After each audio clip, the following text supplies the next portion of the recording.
Magandang araw po sa inyong lahat. Itago niyo na lang po ako sa pangalang RC, 19 anyos. Gusto ko lang ibahagi ang kwentong ito ng buhay ko. Yung bagay na hindi ko makakalimutan kahit kailan. At siya ang nagturo sa akin ng unang karanasan ko na hindi ko makakalimutan. Siya, si Tita Susie. 19 pa lamang ako pero malaki na ang katawan ko. Lumaki ang katawan ko dahil sa mga trabahong pinasukan ko. Simula noong hindi na ako nagpatuloy ng pag-aaral. Naging kargador ako sa palengke ng ilang buwan. Naging delivery boy din ako sa isang hardware sa bayan namin. At naging construction worker din po ako. Lahat yun ay naging trabaho ko para lang makatulong sa gastusin ng pamilya ko. Mahirap talaga ang buhay namin, kaya naman noong makatapos ako ng high school, hindi na ako napag-aral pa ng nanay ko. Mas pinili kong magtrabaho para hindi na madagdagan pa ang problema niya. Ang kwento pong ito ay tungkol sa amin ni Tita Susie, ang pangalawang asawa ni Tito David. Si Tito David ay bunsong kapatid ng nanay ko. Nasa 45 anyos na ngayon. Namatay na ang unang asawa niya noong ilang taon pa lamang ako. At ngayon, mga 3 taon na rin siguro nang magsama sila ni Tita Susie. Bata pa si Tita Susie. 29 anyos pa lamang ngayon. Isang umaga noon nang biglang tumawag sa bahay si Tito David. Sinabi niya sa nanay ko na may ipapagawa raw siya sa akin. Tulungan ko raw siyang ayusin ang bubong ng bahay nila dahil nasira ito noong dumating ang bagyo nitong nakaraang linggo lang. Ang sabi pa niya, doon na lamang daw ako matulog sa bahay nila kahit na 2 araw para hindi na ako mahirapang umuwi pa at pumunta ulit doon ng umaga. Bukod pa roon, bibigyan niya na lamang daw ako ng bayad para naman may gawin ako ngayong wala akong trabaho. Hindi na ako nag-atubili. Pumayag na ako. Pera rin yun. Araw ng Biyernes noon, nang pumunta na ako sa bahay nila na nasa kabilang bayan pa. Pagpasok ko agad, sinalubong ako ni Tita Susie. "Uy, RC, kumusta ka na?" Sabi niya habang nakangiti. "Aba, ang laki ng katawan natin ngayon ha." Pagpansin niya sa akin. Natulala pa ako noon sa kanya. Alam kong maganda siya, pero hindi ko inakala na may mas igaganda pa siya ngayon. Batang-bata talagang itsura at kaakit-akit. Maputi ang balat, mahaba ang buhok na kulay itim, at ang boses niya ay mahinahon. Nakasuot siya noon ng simpleng puting t-shirt at maikling short na kulay asul. Kung titingnan mo nga silang dalawa ni Tito kapag magkasama sila, aakalain mo bang anak lang ni Tito ang kasama niya? Ewan ko ba naman kay Tita Susie kung anong nakita niya kay Tito David. Medyo natulala talaga ako noon at ilang minuto bago pa ako nakapagsalita. Mabuti naman po ako, Tita Susie. Sagot ko habang kinakabot ang ulo ko. Medyo nahihiya talaga ako. Dahil hindi ko alam kung paano makikipag-usap sa kanya. Bihira kasi talaga akong makaharap ng katulad niya. Maganda, sexy. Grabe yung kaba ko noon. "Uy, RC. Huwag kang mahiya. Pumasok ka na nga muna. Niluluto ko pa yung almusal natin eh. Hindi ka pa naman siguro nag-aalmusal ngayon, di ba?" Uwi ka niya, sabay hinila ako papunta sa kusina. Nag-usap kami habang kumakain ng almusal. Sinabi niya sa akin na wala si Tito David at umalis daw ng maaga. Kaya ikaw, RC, magpahinga ka na muna habang hinihintay mo ang Tito David mo, ha? Pagkatapos namin kumain, tinuro niya sa akin kung saan muna ako matutulog. Meron namang isang maliit na kwarto na nasa tabi lamang ng kusina. Kumpleto na doon, kama at unan pati na rin kumot. Sabi niya pwede rin akong maligo muna kung gusto ko. Tapos magpahinga muna para may lakas ako kapag nagtrabaho na kami ni Tito. Sumunod naman ako sa sinabi niya. May mga isang oras din akong nakatulog. Tapos nang gumising ako, hindi ko na makita si Tito Susie sa kusina o kaya sa sala. Naglakad ako palabas ng bahay para tingnan kung nasa bakuran ba siya. Pero wala rin siya doon. Bumalik na lamang ako sa loob hanggang sa marinig ko ang tunog ng tubig mula sa kwarto nila ni Tito. Mukhang naliligo yata siya. Nagpa siya na lamang akong umupo muna sa may sala at hintayin na lamang siya. Mga ilang minuto lamang ang lumipas nang lumabas siya mula sa kanilang silid. Medyo napalunok pa ako nun. Nakasuot kasi siya noon ng puting sando at maikling short na talaga namang nakakabighani. Alam niya, sa totoo lang, sa edad kong to wala pa akong nararanasan. Ni kahit halik sa isang babae ay hindi ko pa nagagawa. Kaya naman tong nararamdaman ko ngayon hindi ko talaga maipaliwanag. Ngumiti siya sa akin nang makita niya akong nakaupo. Gising ka na pala, RC. Tara, ipapakita ko muna sa'yo yung mga sira. Lumabas kami ng bahay at tumakita ko sa bubong gamit ang hagdan na nakalagay sa gilid ng bahay. Habang umaakyat ako, nakita kong sumunod siya. Naku, tita, ako na lamang kung aakyat dito, baka malaglag pa kayo eh. Naku, RC, pagtawa niya sa akin. Baka hindi mo alam, sanay na sanay ako dyan, no? Huwag mo akong alalahanin, basta mag-iingat lang tayo. Tsaka kailangan kong makita rin kung ano ba talagang nasira, para malaman din natin kung gaano karaming materyales ang kailangan. Sagot niya at nagpatuloy na ring umakyat. Habang nag-uusap kami noon, nakaramdam na ako ng init. Tarik kasi ang araw ng oras na yon. Napatingin ako kay Tita Susie at napansin ko, pawis na rin siya. Ang suot niyang sando noon ay medyo basa na dahil sa pawis. At napansin ko rin na medyo nakikita na rin ang hugis ng kanyang katawan. Nag-irit talaga ako nun bigla at kinabahan. Sinubukan kong tumingin sa ibang direksyon para hindi na mapansin ang kung anuman. Pero hindi ko talaga maiwasang mapatingin ulit sa kanya. RC, okay ka lang ba? Mukha kang namumula. Sabi niya at tumingin sa akin ng maigi. Ay, okay naman po ako, Tita Susie. Baka masyado na po kasi mainit. Sagot ko at ngumiti ng pilit.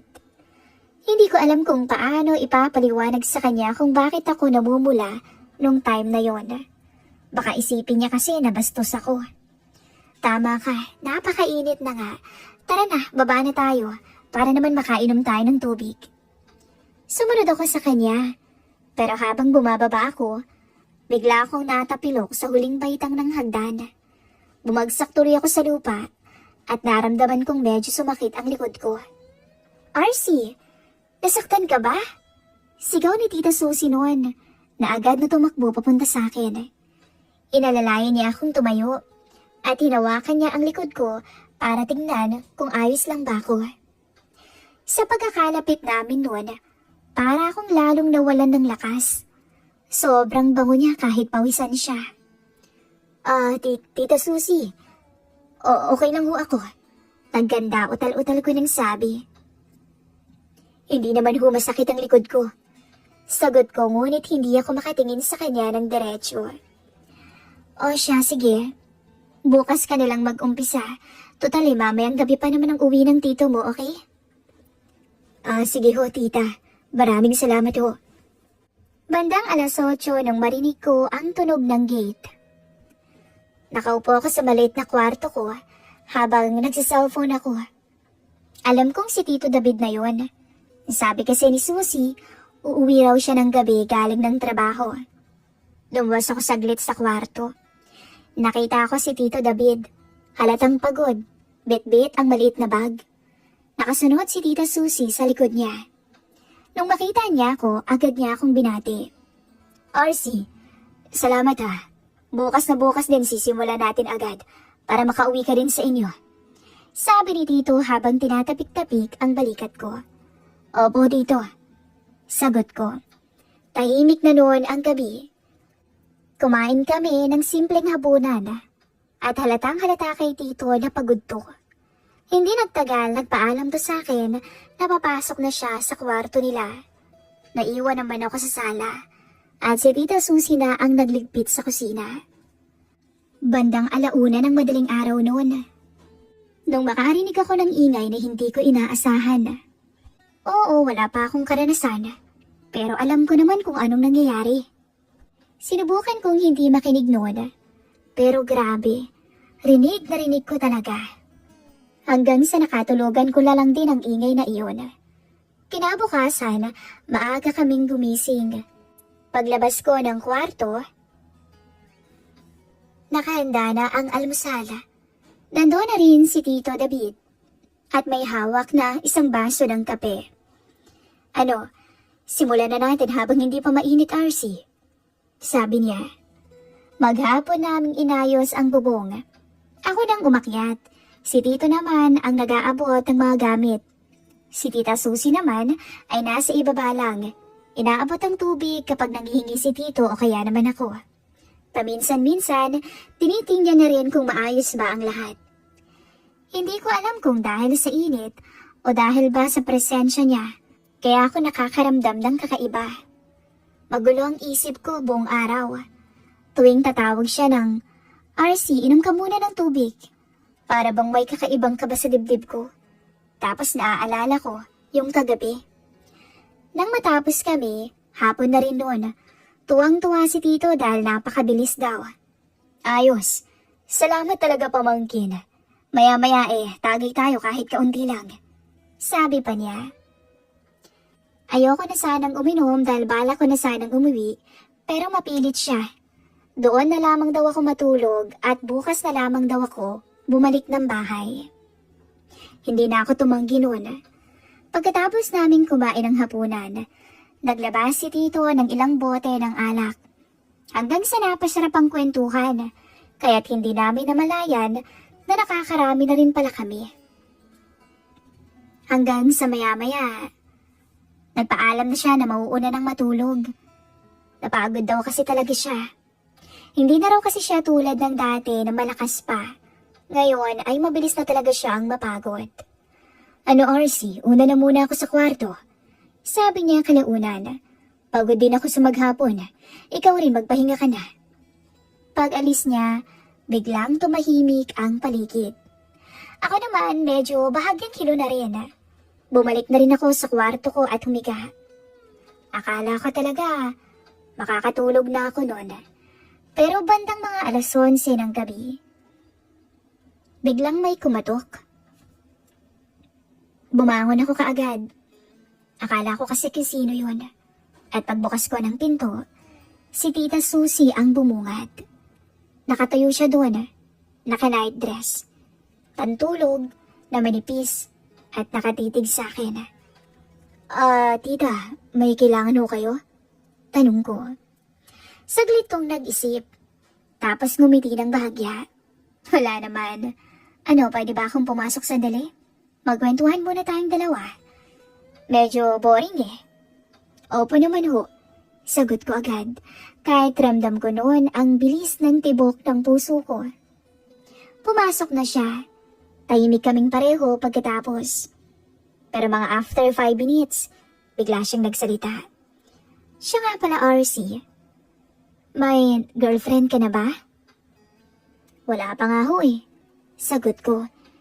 Sa totoo lang, hindi pa ho ako nagkakaroon ng girlfriend. Sabi ko. Talaga ba? Tanong niya na tila nagulat. Opo. So, wala ka pang nararanasan? Nakakahiya naman ho kung sagutin ko pang tanong niyo. Naku naman, RC, huwag ka nang mahiya. Sino ba ako para mahiya ka?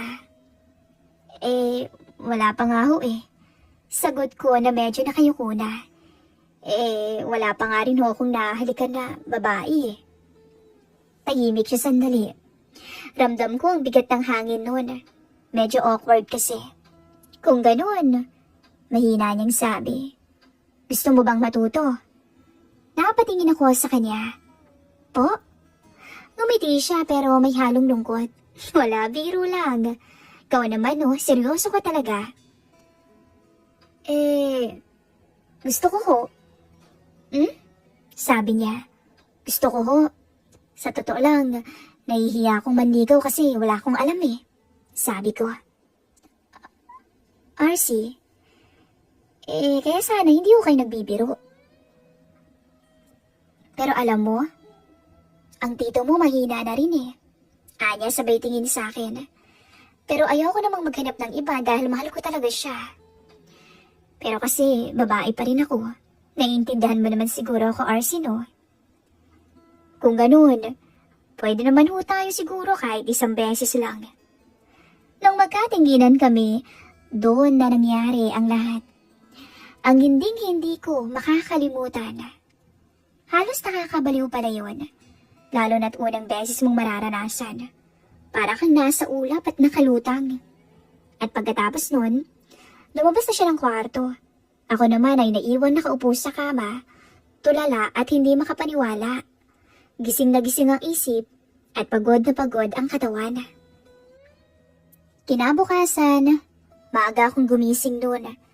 Tahimik pa noon ang bahay. Ramdam ko pa rin ang pagod kong katawan, pero mas mabigat yata ang laman ng isip ko. Habang inaayos ko ang gamit ko, paulit-ulit bumabalik sa alaala ko ang nangyari nung gabing yun. Pagkalabas ko ng kwarto, nadatnan ko si Tito David sa mesa at nagkakape. Mukhang okay na ang pakiramdam niya. Ngumiti siya sa akin at tumango. Salamat ulit, RC, ha? Malaking tulong ka talaga.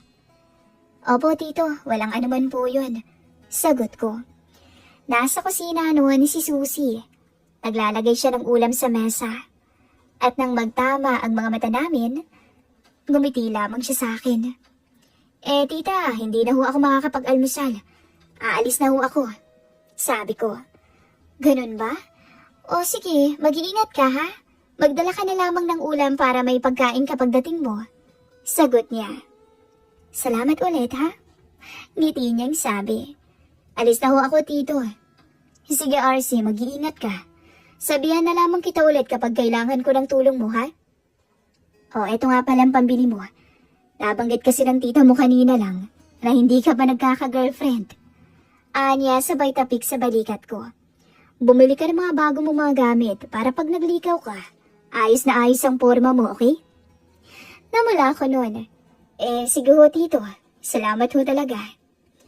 Pag-uwi ko naman ng bahay, akala ko talaga makakalimutan ko ng lahat. Sinubukan kong ibalik ang dating takbo ng buhay ko. Trabaho, bahay, tulog. Pero sa tuwing mapapag-isa ako, nandoon pa rin yung alaala. Ang boses niya at yung naganap na hindi talaga mabura-bura sa isip ko. Lumipas ang buwan. Akala ko okay na. Akala ko talaga tapos na. Hanggang sa dumating yung kaarawan ng lola ko. May sariling bahay ang lola ko sa baryo. At doon nagtipon-tipon ang buong pamilya. Dumating din doon syempre, sina Tito David at si Tita Susie. Nung makita ko sila, biglang kumabog yung dibdib ko. Parang bumalik na naman ang lahat sa isang iglap. Nagmano ako kay Tito na para bang wala akong nagawang pagkakamali sa kanya. Kay Tita Susie ganun din. Pero nang magtagal ang tinginan namin, may kakaiba. Parang may alam talaga kaming dalawa na hindi alam ng iba. Habang abala ang lahat sa handaan, nilapitan niya ako sa gilid ng bahay. Nandun kasi ako, malayo sa ingay ng mga nagkukwentuhan kong mga kamag-anak. Ano, RC? Kumusta ka na? Tanong niya. Mabuti naman ho. Kayo ho? Sagot ko naman. Ayos lang. Naging busy. Sabi niya. Saglit na katahimikan ang namayani. Tapos bigla siyang nagsalita ulit. Ano, may girlfriend ka na ba ngayon? Napakamot naman ako sa ulo ko. Wala pa nga ho, tita eh. Wala talagang matipuhan. Naku namang bata ka eh. Naghahanap ka pa yata ng sobrang ganda. Ngumiti siya na parang nanunukso. Ay nako, sayang naman ang tinuro ko sa'yo, di ba? Natawa ko ng mahina. Tita naman, baka mamaya may makarinig sa'yo. Relax. Relax ka lang. Biruan lang yun, oh. Ikaw talaga. Napakaseryoso mong bata. Pero ramdam ko, hindi naman biro yun. Dapat ipakita mo. Dagdag niya na may halong tawa. Grabe naman ho kayo. Sagot ko pilit na pinapakalmang sarili. Lumapit siya ng kaunti. O paano? Gusto mo bang matuto ulit? Napatingin ako sa paligid. Wala namang tao, pero nakukonsensya naman ako. Sabi ko ng halos pabulong. Nasa secret lang. Mabilis niyang sagot. Walang makakaalam. Tahimik lamang ako. Hindi ko alam kung tama ba o mali ang nararamdaman ko. Bata pa ako, oo. Pero hindi ako mangmang. Alam ko naman ang bigat ng sitwasyon na ginagawa namin. Saglit siyang tumingin sa akin na para bang hinihintay ang sagot ko. Hanggang sa unti-unti naman akong tumango. Ewan ko ba, hindi ko rin siya mahindian eh. At nung mga sandaling yun, umuwi muna kami sa bahay saglit. Sa mga sandaling yun, umuwi muna kami sa bahay ng sandali. Tumakas kami habang walang nakakapansin. Hindi ko na ididetalye. Ang masasabi ko lang, sobrang swerte ko talaga. At pagkatapos nun, bumalik kami ulit sa handaan na parang walang nangyari. Tawanan, kainan, kwentuhan. Pero sa loob ko, may isang sikretong hinding-hindi ko dapat ipagmalaki sa iba. Kinagabihan, umuwi na silang mag-asawa. Nagpaalam si Tita Susie sa akin, nakangiti at may sikretong itinatago. Pagkatapos nun, hindi na ulit ang lahat. Pagkatapos ng araw na yun sa kaarawan ng lola ko, para may tahimik na kasunduan na nabuo sa pagitan naming dalawa ni Susie. Natapos na, nahuli na yon. Para bang pareho naming piniling ilagay ang nangyari sa isang kahon at isara na lamang to ng tuluyan. Ilang linggo ang lumipas noon. May dumating na pagkakataon na hindi ko inaasahan. May kakilalang kaibigan ko na nag-alok ng trabaho sa Maynila. Hindi man malaki ang sahod sa simula, sapat na. Para sa akin, okay na rin yun para makalayo ako. At magbago naman ang ihip ng hangin. Kaya hindi na ako nagdalawang isip pa. Nagpaalam ako nun sa nanay ko. Sinabi ko sa kanya na susubukan kong makipagsapalaran sa Maynila. Baka sakaling swertehin at magkaroon ng maayos na kinabukasan. Hindi ko na nakausap si Susie bago ako umalis. At siguro mas mabuti na rin yun. Sa Maynila, nagsimula akong muli. Bagong trabaho, bagong paligid, bagong mga tao. At doon ko na rin siya nakilala. Simple lang ang pagkakakilala namin. Magkasabay kaming kumain sa isang maliit na karinderya malapit sa trabaho. Nagkataon na pareho kami ng order.